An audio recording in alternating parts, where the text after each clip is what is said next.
On passe la parole à Dr Sadargyan Lou, j'espère que je ne me trompe pas, qui va nous parler de l'accès vasculaire chez les diabétiques insuffisants rénaux, spécificité et quelle stratégie.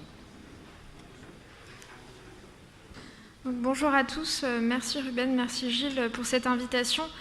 Je vais vous parler d'insuffisance rénale terminale, et qui est une complication également de nos patients diabétiques. En France, d'après le registre Rhin, la prévalence de l'insuffisance rénale terminale est de 82 000 patients actuellement, et cette prévalence augmente de 3,5% par an. Si on regarde les nouveaux patients, l'incidence est de 11 000 patients par an avec une augmentation de 2%. Et on peut parler au niveau mondial, parce que la France n'est pas le pays le plus touché, mais au niveau mondial d'une épidémie d'insuffisance rénale terminale. Et notamment, si on regarde les chiffres américains, on voit qu'il y a une augmentation exponentielle du nombre de patients et qui est associée à l'augmentation du diabète et de l'hypertension artérielle, qui sont les deux facteurs de risque principaux de cette insuffisance rénale terminale. Donc l'épidémie d'IRC avance avec celle du diabète, mais de plus en plus de patients dialysés sont diabétiques. En France, on estime que 40% des patients en insuffisance rénale terminale dialysés sont diabétiques, et ces chiffres pour les DOM-TOM et notamment pour la Réunion sont de plus de 60%. Donc, les dangers de l'hyperglycémie chronique, on en a parlé au cours de la session précédente, mais l'hyperglycémie chronique va donner d'une part une néphropathie diabétique, en abîmant la fonction glomérulaire, un épaississement de la matrice extracellulaire, une accumulation de dépôts mésangiaux et finalement une fibrose interstitielle. Ce défaut rénal va être accompagné d'une hypertension artérielle, d'une dyslipidémie qui peuvent être des facteurs de risque corollaires à cette pathologie. Et il y aura également des troubles ioniques, notamment en termes de phosphate et de calcium. Et en parallèle, nous allons avoir l'angiopathie diabétique liée à cette hyperglycémie. D'une part, ce qu'on peut distinguer comme étant une artériosclérose qui va toucher les petites artères plutôt musculaires. Alors, c'est des définitions très théoriques parce qu'en pratique, ça peut toucher d'autres artères. Avec cette médiacalcose, et on voit ces petits points noirs au sein de la média de l'artère qui correspondent aux calcifications. Et l'athérosclérose qui est plus la plaque d'athérome classique qu'on connaît. Eh bien, c'est en parallèle, ces troubles ioniques vont eux-mêmes créer des différenciations au niveau des cellules musculaires lisses des vaisseaux qui vont se transformer et devenir ossifiantes et favoriser ces calcifications vasculaires. Et l'ensemble va donner l'artériopathie du diabétique insuffisant rénal avec ces calcifications majeures. Pour toutes les raisons dont on a déjà discuté, il y a l'athérosclérose et en plus, il va y avoir l'artériosclérose.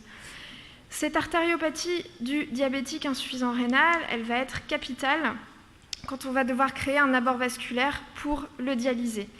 Quels sont les risques? Le principal risque au niveau de ces abords vasculaires, c'est le risque d'échec de maturation. D'une part, par l'insuffisance artérielle, ce sont des artères qui vont être sténosées, qui vont être plus rigides, qui ne vont pas se développer, et on sait que dans la maturation d'une fistule artério-veineuse, il n'y a pas que le segment veineux qui va grossir, l'artère également va prendre en calibre, et c'est elle qui va nourrir cette fistule. Donc sa compliance, sa capacité est très importante. Et tout ce que je vous ai décrit sur l'artériopathie du diabétique, eh bien, des études ont montré qu'au niveau de la paroi veineuse également, il y avait des calcifications, il y avait des modifications de la matrice, un épaississement de la paroi veineuse. Et donc cette veine, il va y avoir une diminution, ça a été montré dans les études notamment américaines, qu'on va avoir une diminution de la capacitance veineuse, et donc les deux associés diminuent les chances de maturation de cet abord. L'autre risque majeur lié au diabète, c'est le risque d'ischémie du membre qui est lié à l'abord vasculaire de cette artériopathie diabétique insuffisant rénale. Et y compris, les études ont montré, alors c'est une pathologie qui est assez rare avec seulement des case reports, l'ischémie monomélique, mais on sait que la plupart des cas rapportés surviennent chez des patients diabétiques. À côté de ça, je définirai deux risques plutôt mineurs, qui sont des difficultés opératoires qui sont rapportées du fait de calcifications vasculaires importantes. Mais un chirurgien vasculaire va toujours vous dire qu'il peut toujours coudre sur une artère, même très calcifiée. Le vrai risque par rapport à ces artères calcifiées, c'est ce dont j'ai parlé, c'est le risque d'échec de maturation et pas tellement la difficulté opératoire. Et enfin, c'est le risque infectieux. Le risque infectieux au niveau des abords, les patients diabétiques vont avoir plus tendance à s'infecter. Les patients insuffisants rénaux, eux aussi, ont tendance à plus s'infecter. Donc, quand on mélange les deux, eh bien, on a un risque infectieux majeur au niveau de ces abords. Donc, qu'est-ce qu'on fait chez ces patients insuffisants rénaux qui nécessitent un abord vasculaire et qui sont diabétiques ? Pour dire de manière générale, je vais dire qu'un diabétique, c'est la même chose qu'un non-diabétique sur le plan stratégique. Pourquoi ? Parce qu'on a des principes sur les abords vasculaires qui sont également valables pour les diabétiques. Si on part sur le principe de la fistula first, qui dit de créer plutôt une fistule artério-veineuse native plutôt que de mettre en place une prothèse, eh bien, on va avoir une meilleure perméabilité, ce qui va être favorable pour les diabétiques aussi. On va limiter le risque infection, mais pas de matériel étranger. Et puis, dans une moindre mesure, on va limiter le débit et donc limiter le risque d'ischémie lié à l'abord. L'autre principe, c'est distal toute, c'est-à-dire on va plutôt privilégier une fistule artério-veineuse distale plutôt qu'une fistule artério-veineuse au niveau du coude, dans le but de préserver les vaisseaux proximaux. Ça va être important chez ces malades diabétiques aussi. Et surtout, ici, on va limiter le débit dans la fistule et donc limiter le risque d'ischémie lié à l'abord. Et enfin, le dernier principe, c'est le cathéter LAST, cathéter de dialyse en dernier recours. C'est pour limiter le risque infectieux et c'est encore plus vrai chez nos patients diabétiques, mais ça l'est tout autant chez nos patients non diabétiques. Alors, diabétique égale non diabétique, sauf évidemment dans certaines circonstances. Il faut probablement être moins jusqu'au-boutiste que chez nos patients non diabétiques dans le suivi des règles que je viens d'éditer.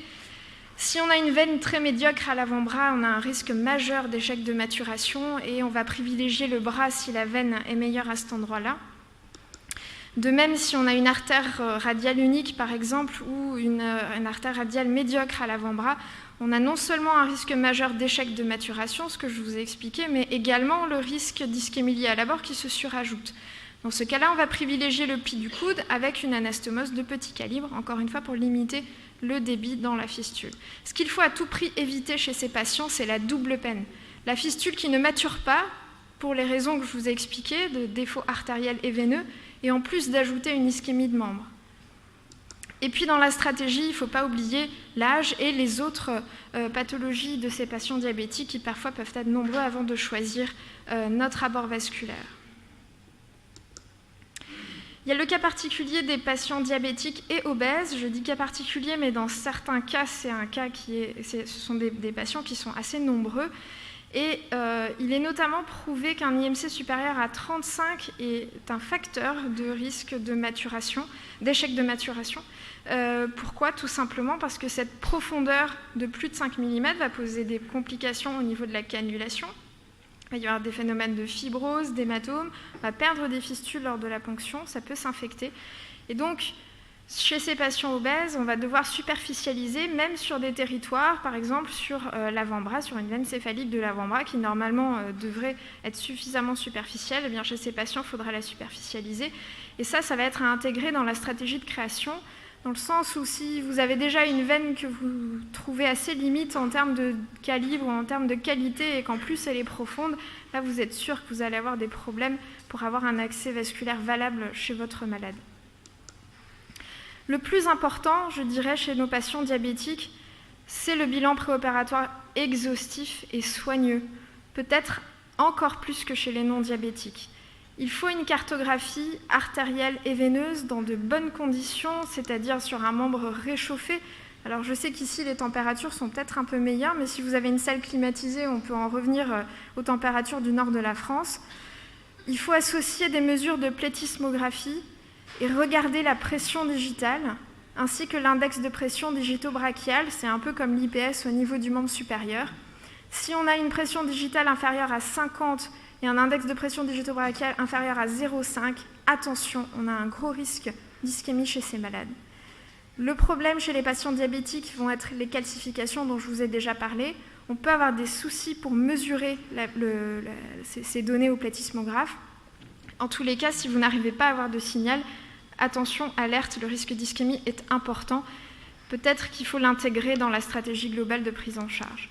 À côté de cette cartographie qui doit être bien détaillée par un angiologue de préférence qui soit habitué à cet examen, il faut vous-même, en tant que chirurgien ou en tant que néphrologue, réaliser l'examen clinique, l'examen des veines, les pouls distaux, regarder la perméabilité de l'arcade palmaire. Alors souvent on nous dit que le test d'Allen, vous savez c'est pour tester la perméabilité de l'arcade palmaire, ne marche pas, surtout chez des patients avec des artères calcifiées, donc c'est plutôt conseillé de le faire de manière échographique. La sonde d'échographie va vous dire si l'artère est suffisamment comprimée ou pas. Et enfin, d'autant plus chez ces patients, attention aux antécédents de perfusion. Le malade diabétique n'est pas vierge en général d'hospitalisation, et donc il peut avoir des veines abîmées par différents médicaments. Ça peut aussi être abîmé entre la cartographie et le geste au bloc opératoire. Donc c'est important de reposer la question au malade et si besoin refaire soi-même l'échographie avant le bloc opératoire. Il y a un autre problème chez ces patients, c'est le cathétérisme par voie radiale qui détruit les artères radiales, malheureusement dans un certain nombre de cas.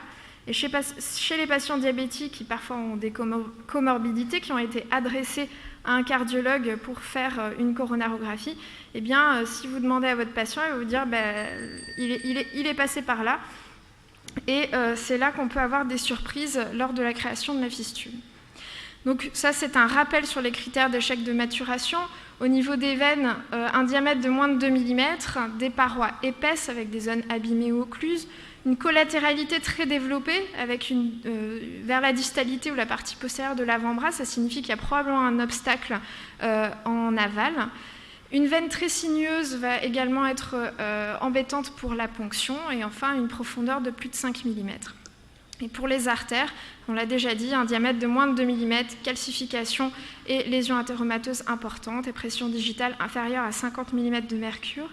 Il est également prouvé que l'âge avancé et le sexe féminin sont des facteurs d'échec de maturation. Donc, en conclusion, on a de plus en plus de patients dialysés diabétiques et ce n'est pas prêt de s'arrêter. Le patient diabétique a un abord vasculaire qui est à risque augmenté de non-maturation et d'ischémie liée à l'abord.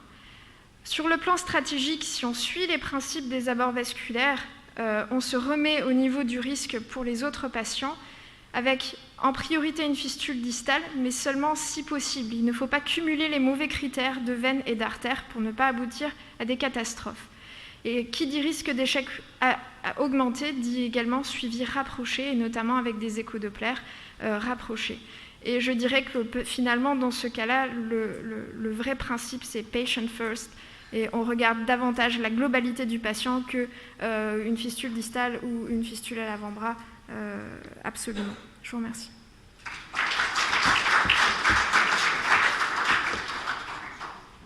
Y a-t-il des questions dans la salle ?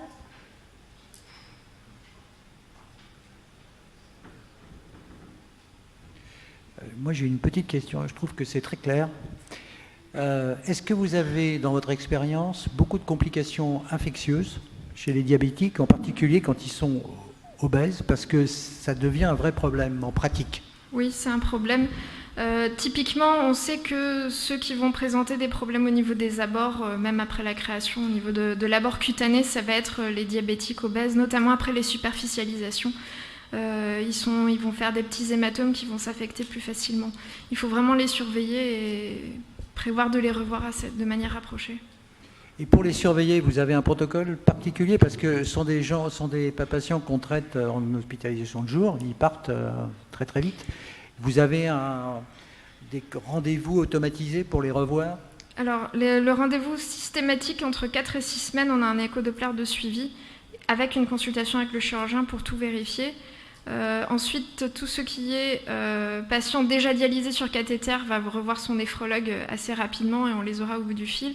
La population qui reste un peu à risque, c'est ceux qui ne sont pas encore dialysés parce qu'ils ne vont pas être suivis par leur néphrologue toutes les semaines et qui vont parfois ne pas venir parce qu'ils n'ont pas tout à fait compris l'importance de cet abord vasculaire et de la maladie. Donc il y a une petite partie de la population qui pose problème. Au niveau de la technique que vous avez mise au point, notamment la technique radar pour la création des accès vasculaires distales, est-ce que vous avez une différence entre les patients diabétiques et non diabétiques ou est-ce que les résultats de perméabilité sont exactement les mêmes? Alors, maturation. Statistiquement, je n'ai pas de différence entre les patients diabétiques ou non diabétiques sur les taux de maturation ou le développement futur. Ça va être probablement sur le critère de choix, vu que pour radar, on va devoir exclure les calcifications trop importantes, et donc probablement que dans ces patients exclus, on va se retrouver avec un pourcentage de diabétiques plus important que dans les patients qu'on a inclus dans la technique. Je vous remercie. Très bien.